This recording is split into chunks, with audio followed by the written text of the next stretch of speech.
Welcome to Courtney on Health, heard and seen on MalcolmPresents.com, Yes. a streaming portal into the new world of Zoom casting. It's not so new anymore, but for me, it's new.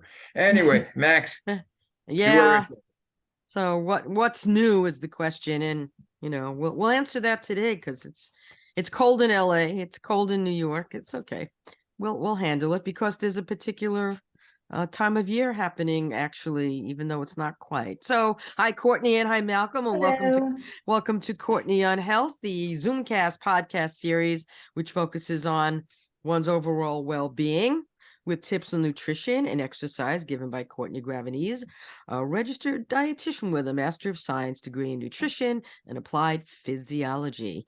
Courtney is an experienced nutritional and health consultant in the New York metro area and beyond into the stars and wherever else it might take you.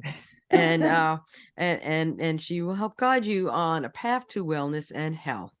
So, and for instance, she could be worldwide. All you need is her she is telephone worldwide. number. All you need is a laptop. All you need is a laptop. Or a phone. All you need is this. This is all you need. You don't really need much else. It's in the palm of your hand, to tell you the truth.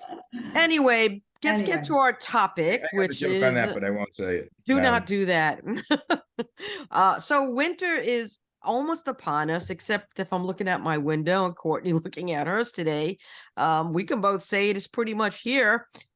Colder weather and shorter days have us all wanting to cozy up in a blanket on our couch and veg out. That was my hubby yesterday. Snow, ice, less daylight affect our mental and physical well-being.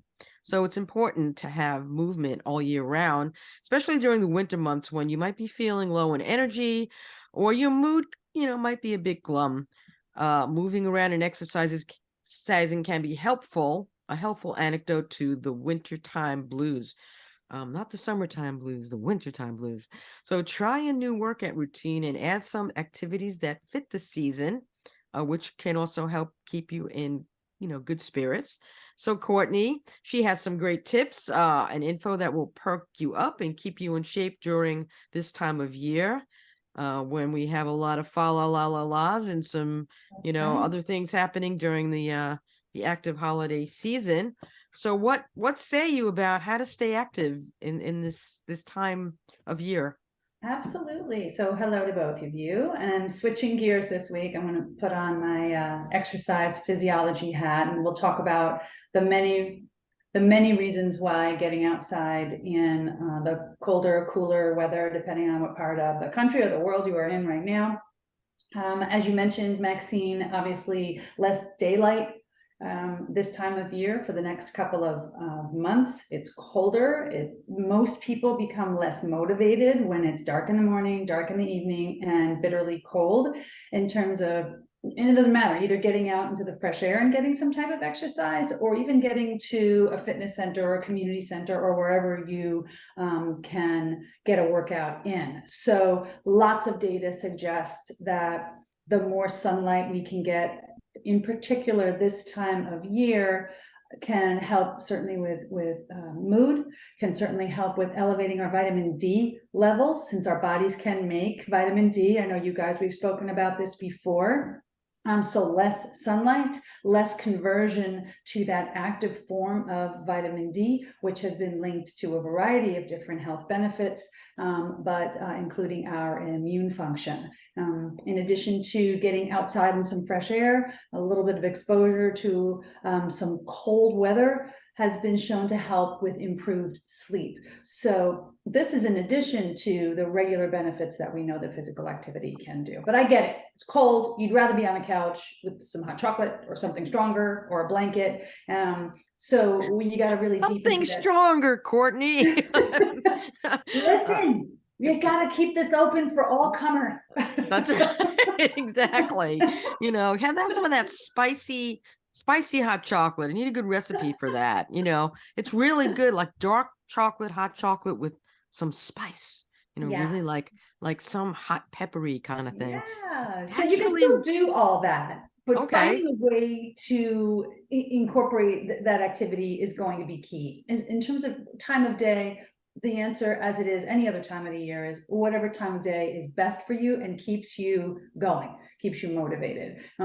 So if you have more energy in the morning, do it in the morning. More energy in the afternoon, then do it then. Interestingly enough, what we know about our immune function and our body temperatures and exposure to different temperatures is very interesting statistics about when we stay at a constant temperature. And I know we're all supposed to hover around 98.6 in terms of our body temperatures, but when you're constantly stuck in the same temperature day after day with very little deviation, very little variation in that, those individuals tend to have not as robust as an immune function as those individuals who are constantly shaking it up. And what I mean by that is, in the wintertime, if you're constantly set at a temperature, whatever it is in your house, whether you keep it at 70 degrees, 71 degrees, whatever, and you move from that temperature into your car, which is also 70 degrees, to a grocery store that's 68 degrees, to an office that's 68 degrees, you've got no variability in your exposure to temps. Same thing in the summertime, by the way. If you're moving from air conditioning to air conditioning to air conditioning, you're not allowing your body that deviation that in many ways craves that deviation in temperature. So there's more and more information coming out, research being done on giving your body that exposure, that jolt to different varying temperatures. So this time of year, that jolt into a little bit of cold air will do the body good. Yeah, I get the jolt. You got to get the jolt. Now, this is not saying sit outside in the bliss, and then the bitter cold for hours on end. And we're really talking about these smaller bouts of activity. So what does that mean? Brisk walk in the cold weather. I will tell you that I'm seeing more and more people and on my block walking more, which is really, really nice to see. If you're a hiker, you can hike. We're going to talk about a great gizmo that I recommend for hikers. If you're a runner, absolutely get out there in the cool weather. You're just going to want to watch this time of year for, in particular, black ice. So anything that is, an environment that's unsafe, you want to avoid. If you have nearby a school track, an outside track, that material, that sort of rubberized material that tracks are often made of, is a little bit more forgiving. So you might have better footing on a school track than you would on your average paved road. So keep that in mind in terms of where do I go to get out there. Now, obviously, people are listening or watching are going to be from all over the place. So who has a place to go hiking? Who's got woods? So take a look at your environment and your surrounding, and then plot your course based on that. Get out there and sled. We got some beautiful snow. If you get snow in your part of the world, obviously if you're in Florida, you don't get that. But get out there, be a kid again. Nice, bundle up, get on, whatever you have in terms of the sledding attire and get moving. Ice skating rinks, even if you don't have your own ice skates, lots of places rent them for you. So do bring your warmer socks and rent and get out there, and it gives a great opportunity to first get some fresh air, get that activity in, get that heart rate moving, and perhaps do something with family and friends that will bring you a decent amount of joy. Right. There's really a lot out there. I mean, I know that it's kind of funny because today we're doing the show on the program on this, and then something comes up on I have Optimist Daily. So what's the thing? I love that. Optimist Daily says winter motivation, 4 benefits of working out in cold weather. Okay. I have 4 of them right here. I know you're going to hit some of them, but it's kind of, the question I had for you on one of this was it says that it burns more calories. Is that true in the cold? You burn more calories? So, I wouldn't bank on that as your weight loss strategy, by the way, but yes. So there's something to be said about people who live, they've done study after study on people who live in cold climates. And the thermogenesis, so that's the creation genesis of therm heat, actually is a very energy expensive process for your body to complete. So that shivering mechanism to help keep you warm burns extra calories. So again, you don't want to bank on that as your weight loss strategy, but assuming you are isocaloric, meaning keeping the same amount of calories in your diet day after day, in a colder temperature, you in all likelihood will be burning a little bit more calories. Yeah. So, And I know when it's cold outside, your metabolism gets faster to create heat. But my question was, why don't people use that all year round as a weight loss way? I haven't heard of that. They go into steam rooms to sweat it off, or to sweat. But I haven't heard of anybody going into ice to raise the metabolism. Is there something like that? Well, there are these cryo spas. I know. Right, I was just thinking of that. I'll do a whole separate episode on that because I would love to actually get some time to research it. Yeah, I don't know much about it, but there's this whole process of converting white fat to brown fat, which is more metabolically active, that in theory, these cryo spas can help create. And then in terms of the other side of that, Malcolm, these places that, cause you to perspire a lot, as we know, that's not fat loss, it's water loss. And the second that you come back to a constant temperature, you're going to, in quotes, regain that weight, because it's not true weight loss, it's water weight. But attire is big. I mean, I always, we've heard me say this before, there's no such thing as bad weather, it's just bad gear, bad attire. And most people don't like being outside because the reality is that they get cold, they're shivering, it's uncomfortable. So today we're going to talk a little bit about the best, sort of baseline gear to have depending on what type of activity that you're doing. Now, obviously, if you're running, you're going to need to maybe have the ability to peel off layers so that your body can regulate to that temperature, adapt to that temperature. But in general, when you're outside in the cold weather, the very first layer you should have on, and I know you guys can see me, but for those of you who are listening, is your base layer, those that are considered moisture wicking material. And what do I mean by that? That means that whatever's sitting nice and close against your skin, so you guys can see that this is resting right against my skin, it's fairly snug but very comfortable. You want that as you perspire to trap that moisture and move it away from your body. Why is that important? It helps your body keep a regular temperature.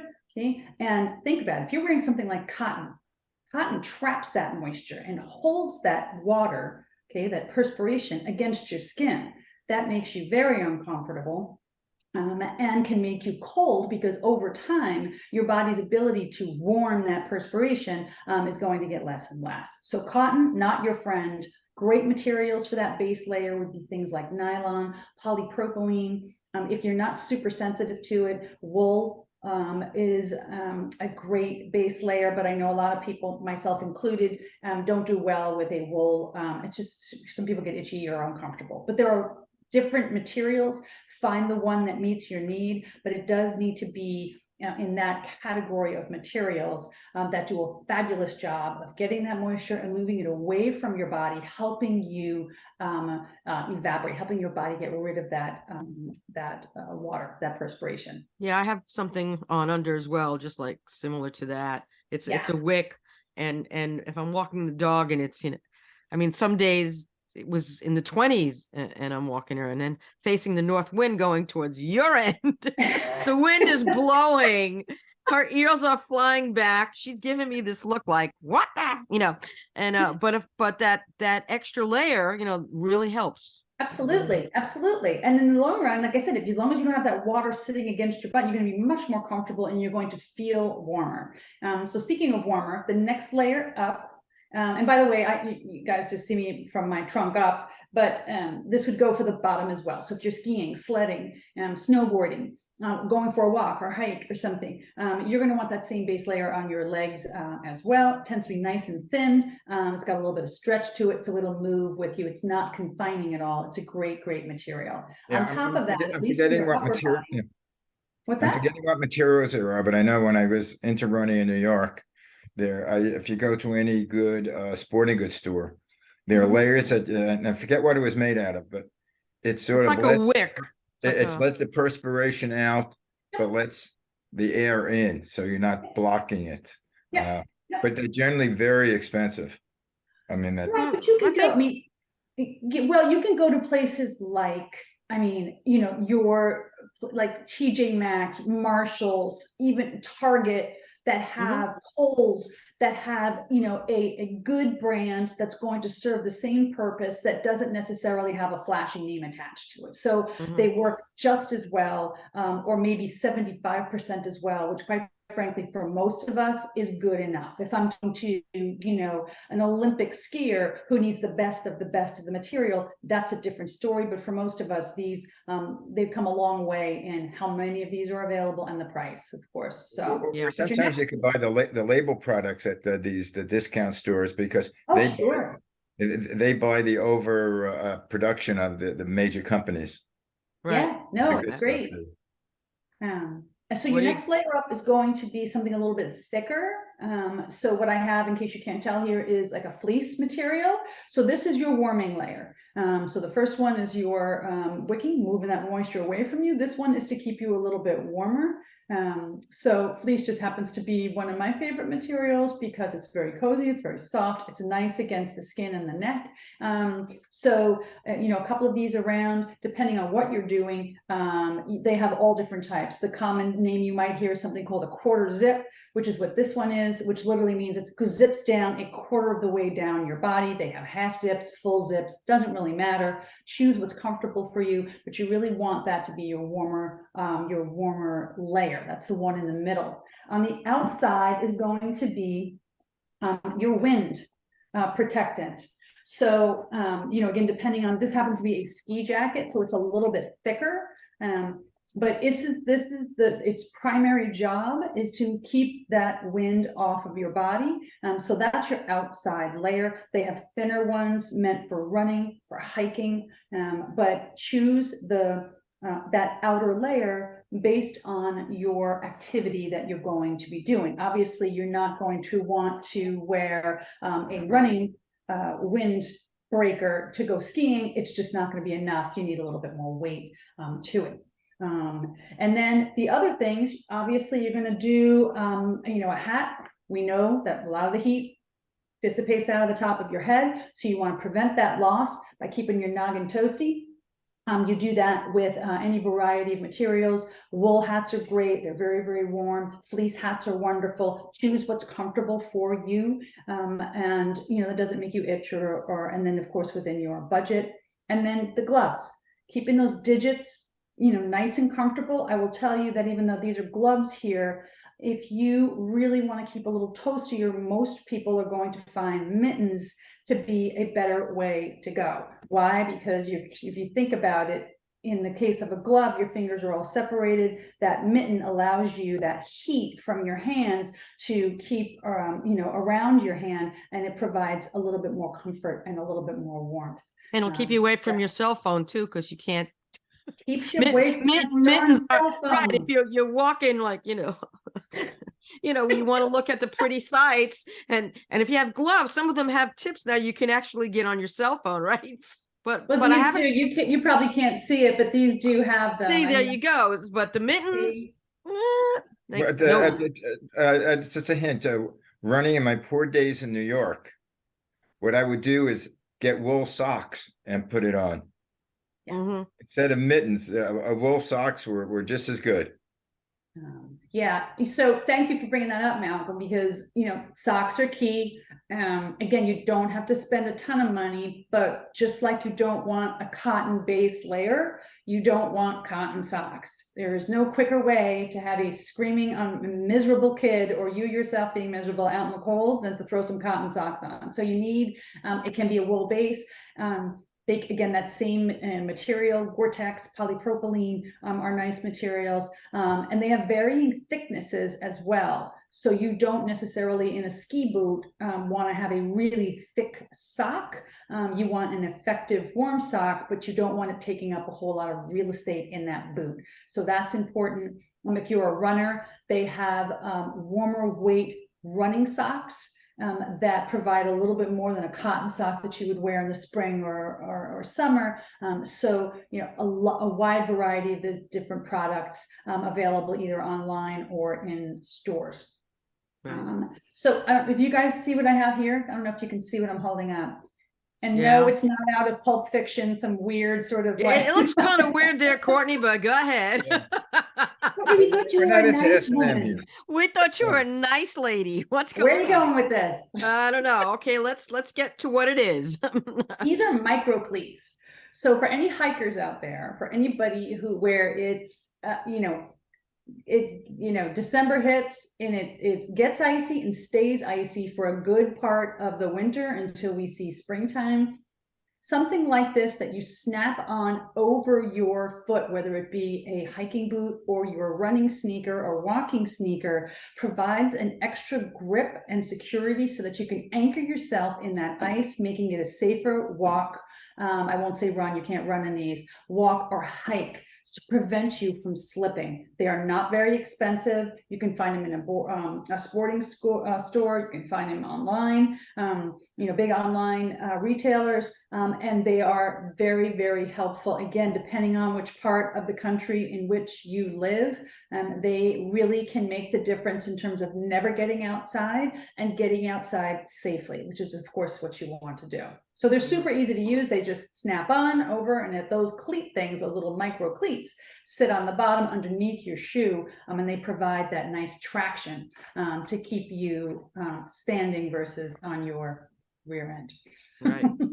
Yeah, you got to be careful, especially like parking lots and out certain areas. And you were right about the black ice, because at this point, you know that you're going to be seeing some of that, and you got to have boots that grip. And there's also other grips that are a little less cumbersome that stretch and fit over. I have a pair of those too that I put on my my shoes.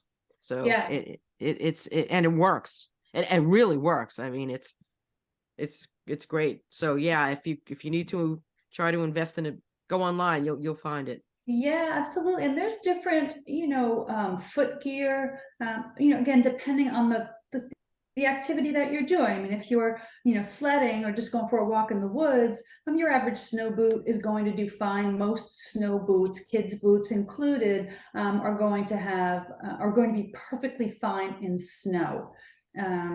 The micro cleats and the types of boots you're talking about, those snap-on things, Maxine, are really where it's not cold enough here to be this way, but it can be so icy in parts of the country that even the grassy and wooded areas and places where it's just dirt are solid ice. So walking on that can be a little slippery if you don't have that. How about snowshoeing as an activity and something on your foot? Is that something you I mean, it's a lot of fun. A lot of more people are doing it.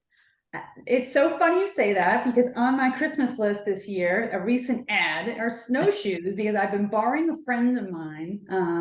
And the last couple of years I borrowed the snowshoes and I head off into the woods, and I have to tell you, and I realize it's like, lady, what are you talking about? Who's got snowshoes, right? But if you happen to have, somebody who has them, you've been given a pair, or it's not going to break the bank for you to get them, and you live in a part of the country or the world that gets snow, I have to tell you, it's a very delightful experience, and what a workout.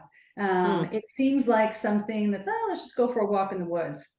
It is it's not for the meek, but it is beautiful. It's great. You can do it with some friends, and you get a great workout in the process. So I'm a big fan. If you have the ability to get them or try them, I certainly would recommend it for sure. Yeah.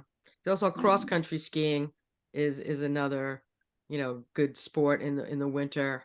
And it, for those who are afraid of downhill snowshoe, and there's some downhill in that sport, but nothing like snowboarding and that's another big thing is snowboarding.